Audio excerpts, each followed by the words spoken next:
जैसे हमारे स्कूल में हुई थी ये घटनाएं, कुछ तोड़फोड़ कर दी थी स्कूल में। जैसे कमरों में बोर्ड लगे हुए हैं बिजली के, उनके बटन हैं, पंखे हैं, उनमें तोड़फोड़ मचाई गई थी। उस समय हमने सरपंच को बुला के ये सूचित किया था, सरपंच साहब ये देखिए कैसे जो दीवार है, इसके लिए मैं विशेष निवेदन करना चाहता हूँ, या तो सरपंच महोदय या प्रशासन या हमारा विभाग, अगर कोई भी जो इस वीडियो को देख रहा है, मैं उनसे रिक्वेस्ट करता हूँ, प्रार्थना करता हूँ कि ये दीवार का समाधान तो सबसे पहले किया जाए। क्योंकि छोटे बच्चे हैं, नन्हे मुन्ने बच्चे हैं, अगर ऊपर से कोई उसके कूद के चला है, कोई ना कोई दुर्घटना हो जाती है, तो फिर उसके ऊपर उंगली अध्यापक की ओर करना शुरू कर देते हैं। दो तो बहुत छोटी है, चौथी में है, एक तीसरी में है जी, वो तो बहुत छोटी है। उनको घर में भी कहा जाओ भाई तुम डग्गी में ना जाइयो, डूब जाओगे। क्योंकि पहले भी 2 बार घटना हो चुकी है।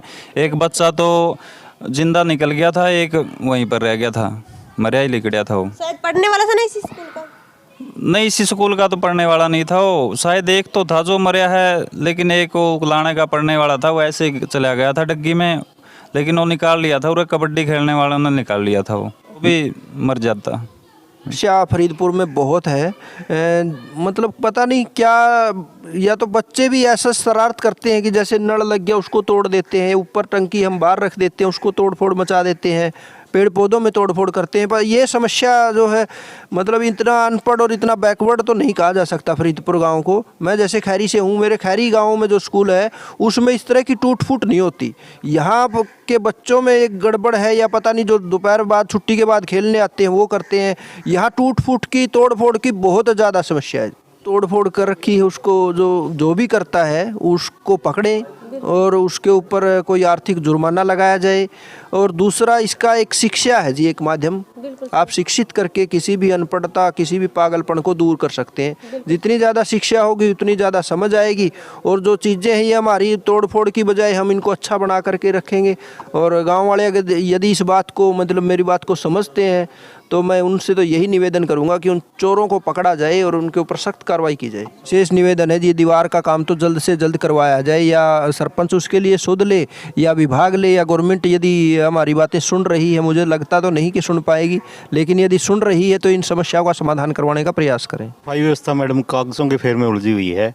4 साल पहले यहाँ हमारे पार्ट टाइम कर्मचारी हुए थे, वो पक्का कर हाई स्कूल में चले गए। उसके बाद बार बार पत्र व्यवहार करने से कुछ समय बाद एजुसेट चौकीदार के नाम ही लेटर जारी कर दिया गया कि मल्टीपर्पज़ का काम करेगा, सफाई का भी, कागजों का, बाहर भीतर जाना है, पेड़ पौधे वगैरह। वो कहता है कि भाई जो मेरे को सैलरी मिलती है वो एजुसेट चौकीदार की ही मिलती है, मैं सिर्फ एजुसेट चौकीदार ही करूँगा।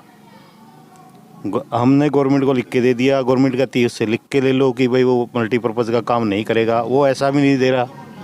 अभी ये कागजों के फेर में उलझी है। गवर्नमेंट से पूछते हैं तो एजुसेट चौकीदार से कराओ, एजुसेट चौकीदार से कहते हैं कि भाई आप सफाई करो, वो तो कहता है मेरे को इतनी सैलरी नहीं मिलती, मैं तो रात को यहाँ एजुसेट चौकीदार ही करूँगा। अगली समस्या क्या है कि प्ले ग्राउंड है मैडम, गाँव का कॉमन प्ले ग्राउंड है। आगे पहले यहाँ आगे स्कूल के आगे वाले हिस्से में लड़कियाँ खेला करती, और पीछे ट्रैक वगैरह है।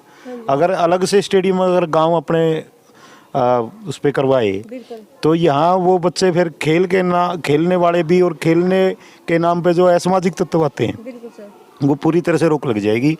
और जो स्कूल में ये भद्दा लिखने वाले, नुकसान करने वाले और ये मदिरा पान करने वाले, सुबह हमने उनके छिलके, कप, दारू की बोतलें ये उठानी पड़ती है, कुरकुरों के पैकेट। सफाई कर्मचारी है नहीं। आप कैंपस देखो, 4 एकड़ के लगभग कैंपस है। हमारे से तो अच्छा हाई स्कूल है, वहाँ हमारे से आधा कैंपस है और 3-3 सफाई कर्मचारी हैं। मैं ये कहता हूँ गांव वालों से कि जो आज मैं बल्कि प्रार्थना में बता रहा था बच्चों को, जो सेलेक्टेड टॉप जो मेरिट वाले अध्यापकों को छांटकर गवर्नमेंट यहाँ लगाती है, और जो उस मेरिट में नहीं पूछते वो अध्यापक वहाँ जाते हैं प्राइवेट स्कूलों में। उनके पास बच्चे बहुत ज़्यादा हैं और वो अच्छे घरों से हैं। हमारे यहाँ गरीब बच्चों के आते हैं जो फीस न देने में असमर्थ हैं, ये सोच के आते हैं यहाँ पढ़ाई नहीं होती है। ऐसा बिल्कुल ये धारणा गलत है। उन बड़े घरों के और अच्छे घरों के बच्चे यहाँ आना शुरू करेंगे तो उनके माँ बाप, ये जनरली बात है, बिल्कुल नेचुरली बात है, वो अपने स्कूल की प्रोटेक्शन भी करेंगे। बिल्कुल सर। तो मेन फ़र्क यही है कि वो एक सरकारी की एक छवि जो है वो गरीबों के मंदिर बन के रह गए हैं हमारे स्कूल। बिल्कुल सर। अगर समर्थ और चौधर वाले घरों के बच्चे अगर यहाँ आएंगे, अच्छे रसूख वाले बच्चे होंगे, तो नेचुरली बात है कि स्कूल की तरफ ध्यान होगा। बिल्कुल होगा सर। और ये जब होगा, मैं मतलब अपने स्कूल की आप देखो, हम 4 साल पहले आए थे तो यहाँ जैसे प्रवीण जी ने बताया, बलवान जी ने बताया, यहाँ इतनी गंदगी थी, यहाँ आने जाने के लिए रास्ते नहीं थे। अब आप देखोगे यहाँ पार्क वगैरह हैं, बड़े बड़े अच्छे अच्छे महंगे महंगे पेड़ लगाए हमने। सौंदर्य में हम प्रथम पुरस्कार ब्लॉक और जिला स्तर पर हम प्रथम पुरस्कार भी पा चुके हैं। यहाँ पर जो सुविधाएं होती हैं, हमने ये टंकी बनवाई है पानी की, जो छत पे है, पानी की सप्लाई बहुत बढ़िया है।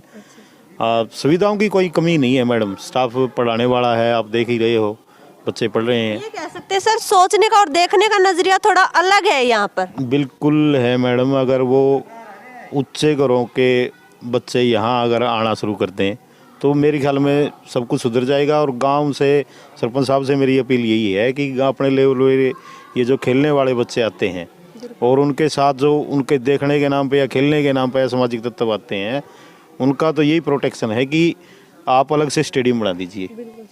स्कूल में बिल्कुल भी इंटरफेयर ना हो। स्कूल की जैसे ही छुट्टी होती है, यहाँ एक एक करके दोनों स्कूलों में आना शुरू कर देते हैं लोग। उसमें से कुछ बच्चे ठीक है, सारे बच्चे बेकार नहीं होते, खेलते हैं, बढ़िया है, वो बच्चे नुकसान भी नहीं करते।